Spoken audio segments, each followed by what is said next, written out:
What's up mga ka-DIY? So ito na yung last part na ating Pitsbike ECU version for super programmable ECU. So sa vlog natin ngayon, ibibigay ko na sa inyo yung final output ko about dun sa ECU natin sa ating Pitsbike and ano yung pinaka the best na map in terms of fuel economy and power. So bago natin simulan mga ka-DIY, make sure na nakasubscribe na kayo sa aking YouTube channel and pindutin na notification bell.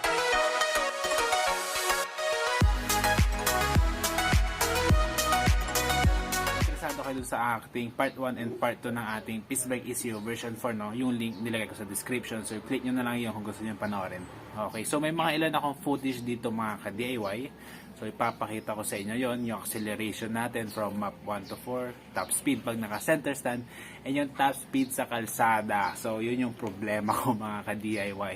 Since almost 2 weeks ko na itong niro-road test yung ECU natin, no? Para ma-feel ko yung pagkakaiba ng mga map niya, no? Yung mga pagkakaiba sa performance. Ang problema kasi dito sa amin mga ka-DIY is walang masyadong mahabang kalsada and maluwag na kalsada para matest yung top speed ng motor. Kung meron man is madami palaging sasakyan na dumadaan. So although gusto ko talagang subukan, no?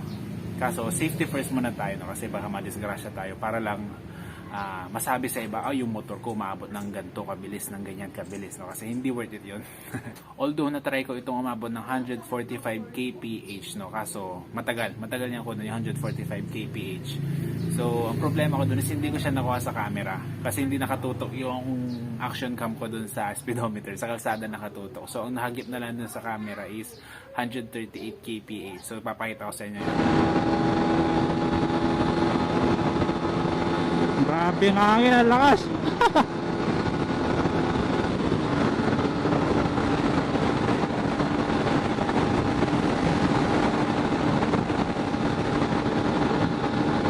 Wiggle, wiggle, wiggle. Welcome to Malinaw. Ay.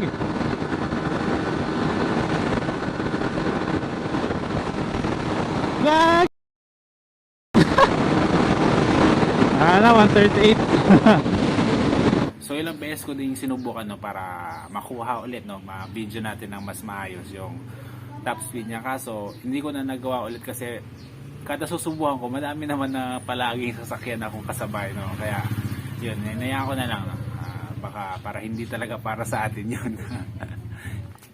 Okay, so specs nga pala ng Sniper 150 ko mga paps, no. Mags version 2, siyempre 130/70 sa likod and 90/80 sa harap.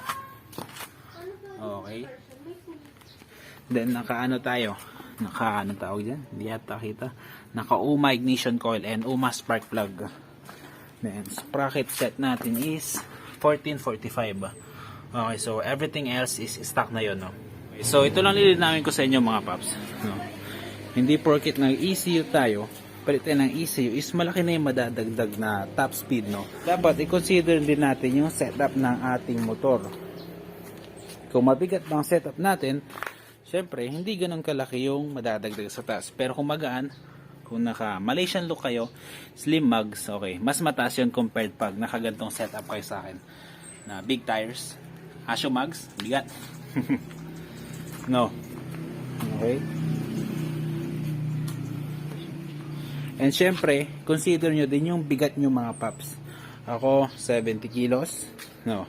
Top speed ako ng 145 kph, no. At ano pa lang yun? Around 9,000 RPM. Hindi pa umabot yun ng 10,000 RPM. So, kung may kalsada pa, no, mas tataas pa yun. Tataas pa yun. Okay, so, sa mga hindi pa nakapanood ng part 1 and 2 natin, no, yung mga maps ko, iba-iba yung ano niya. Iba-iba yung RPM limit niya dun sa apat na map ng Pitsbike ECU. Map 1 is 11,000 RPM, map 2 12,000, map 3 13,000, and map 4 is 14,000 RPM. No. So, hindi nyo pa napapanood, better check it out para matuto rin kayo kung paano mag-install and mag-tune ng ECU. Okay, so andito yung selector switch ko mga paps, dito ko nilagay. So tinornilyo ko lang siya dito. Nagbutas lang ako ng ka. So wag kayong mag-alala na baka masira pag nabasa. No, waterproof yan mga paps, no. Kaya walang problema, pati yung sa akin yan waterproof, no. So ang purpose yan kaya diyan ko nilagay is para on the go pwede tayo magpalit ng map, di ba? Habang nagpapatakbo tayo, pindot lang, pwede na tayo magpalit ng map. Kasi kung dito ko siya ilalagay sa ilalim ng upuan, or kung saan hindi siya mababasa, no, syempre, kailangan ko pang magpalit, kailangan ko pang huminto, kailangan ko pang patayin yung makina, huminto, para magpalit lang ng map. Pero dahil nasa labas siya, no, isang pindutan lang, while on the go kayo, no, kahit naka-throttle pa kayo, kahit tumatakbo kayo ng 100 kph, basta kahit tumatakbo kayo, pindutin nyo lang to, automatic nang papasok yung automatic nang magpapalit ng map yung ECU natin. So walang problema yun. Ayan, kasi waterproof naman eh. Okay, so ito naman yung top speed niya mga ka-DIY pag naka center stand, no? Center stand lang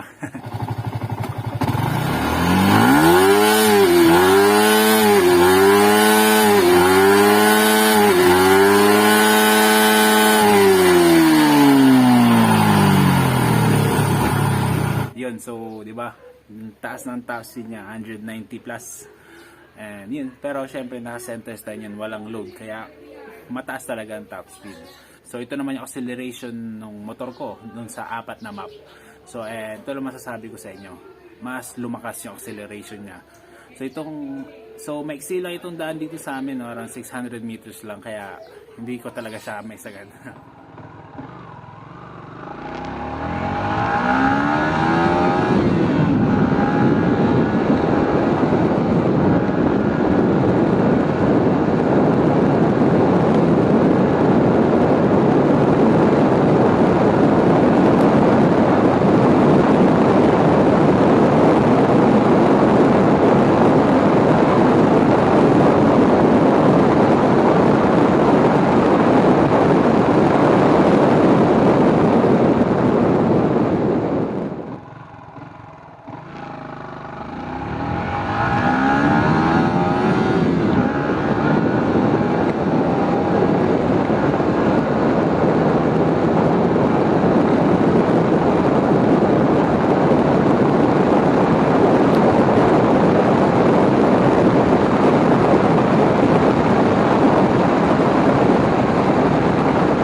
DIY.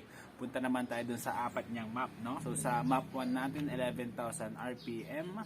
So mas mataas siya, mas malakas siya ng konti sa acceleration and top speed compared dun sa stock. So yung top speed niyang mga paps, given na yun kasi nagtaas tayo ng RPM limit eh. And throttle response is mas okay kaysa sa stock. Konti lang, konti lang. So sa map number 2 naman sa akin is 12,000 RPM limit. Medyo ramdam mo yung power delivery compared dun sa map number 1. And mas better na acceleration and throttle response compared dun sa map number 1. Map number 3 na maka-DIY which is 13,000 RPM ang limit ko. Kung ramdam mo talaga yung acceleration dito, talagang mapapatras ka. So pati yung throttle response nito is on point talaga na pagpigang mo ng throttle mo. Nadi-deliver ka agad yung power. Kahit nasa high RPM ka, ramdam mo yung hatak niya. So yung map number 4 naman, 14,000 RPM. Kailangan natin ng patok na kalsada mga paps. 2 weeks akong nag-road test. Halos andun lang ako sa map number 4 kasi talagang enjoy na enjoy. Talagang mapapangiti ka. Kasi acceleration nito talagang mapapatras kayo. kahit high RPM mga ka-DIY, ramdam na ramdam mo, no? Oopsie. Kung malakas na yung map number 3, mas malakas itong map number 4. So yung throttle response nito is superb, talagang on point yung throttle response nito. Kung maganda na yung throttle response ng map number 3, mas pinaganda ito, map number 4. So pag throttle mo kasi, pag bigla mong final throttle, bilis din umakyat ng RPM mo. So para sa akin sa apat na map, ito yung pinaka na best, yung map number 4 kung racing ang hanap mo. Pero kung tipid sa fuel economy, ganun, tipid sa gasolina, doon ka sa map number 1. Kasi yung map number 1, I think nag-average ako doon ng 50 km per liter eh. Well, babad yun sa mga around high RPM, 8,000 to 10,000 RPM. Well, dun sa map number 4 is 46 lang ata, 46 km per liter. Pero kung gusto nyo talagang i-push yung power ng motor nyo, magpa-dyno tuning kayo. Promise. Ay, may dahon. Mas lalakas pa yung motor nyo. Okay, so yun. Ito na lang yung review ko dun sa Pitsbike ECU version 4 super programmable. So napakasulit nito mga ka-DIY dahil dun sa price niya na 5,000 to 5,500 pesos. Kung magtatanong ako saan ko binili nito, sa Shopee lang. So yung link na pinagbilang ko ilalagay ko na lang dun sa description. And yung price na yun is napakamura para sa isang fully programmable ECU compared sa iba kagaya ng Uma, A-Racer, and ECU Shop. Yung mga fully programmable na ECU na yun is mahal. At nagre-range siya ng 8,000 pataas. Mga 10,000, 12,000 gano'n. And yung mga iba dun, wala pang kasamang software yan. Kailangan pang pumunta din sa nag-tune talaga ng certain na ECU na nabili mo. Wiggle. Welcome to Malinaw! Pwede mo pag-aralan kagaya ng ginawa ko. Pero kung may budget naman kayo, para sa mas mahal na ECU, go for it kasi sigurado mas maganda yun. Like na Uma, sasuggest ko sa inyo Uma na ECU kasi pwede kayo mag-tune sa cellphone. Cellphone lang, mas madali mag-tune kaysa sa laptop. Kasi kapag sa cellphone lang, syempre pwede mong dalhin habang pinapatakbo mo yung motor, yung laptop. Diba? Alam ko Bluetooth connectivity lang yun or Wi-Fi. Basta madali siya i-tune kasi sa phone lang. And for sure hindi kayo magsisisi dyan sa mga high-end ng ECU na yan. And isa pa mga ka-DIY, kung magpapalit din lang naman kayo ng ECU, wag na kayong bumili ng non-programmable kagaya ng modified, yung MBR1, Motaro, gano'n. Kasi for example dun sa MBR1 may apat na map. Yung map 1 and 2 para lang sa stock, pag stock lang engine mo or stock. And map 3 and 4 pag nagpalit ka ng valve spring and camshaft. So hanggang dun lang yun mga paps Ang pwede nyo lang, ang kaya lang nung ECU is hanggang palit ng camshaft and valve spring. Pag nag-bore up kayo or ibang upgrade, hindi na kaya ng ECU na yon. Malaki ang chances na pwedeng pumalya, hindi tumakbo ng maayos yung ECU nyo. Kasi naka-tune na siya para dun lang sa certain na modifications hanggang dun lang sa upgrade ng cam at valve spring. Unlike sa fully programmable na ECU, is high is the limit kahit mag-upgrade kayo ng mag-upgrade ng kung anong maisipan nyo, walang problema kasi fully programmable yun. Unlike dun sa non-programmable, may limit yung pwede mong i-upgrade. Okay, so yun lang mga ka-DIY. So susubukan ko ulit pag nagkaroon tayo ng chance i-top speed test ulit natin tong Sniper 150 natin para lang yun, para may pakita ko sa inyo, para hindi nyo masabing baka gawa ko lang yung 145 na top speed, pero legit yun. So yun, see you sa aking next vlog. So next vlog natin is i-upgrade ko yung air filter ng high flow air filter. Let's see kung madadagdagan ba talaga ang power nun. So yun mga ka-DIY make sure na nakasubscribe na kayo sa aking YouTube channel at pindutin ang notification bell Malaking tulong yun para sa akin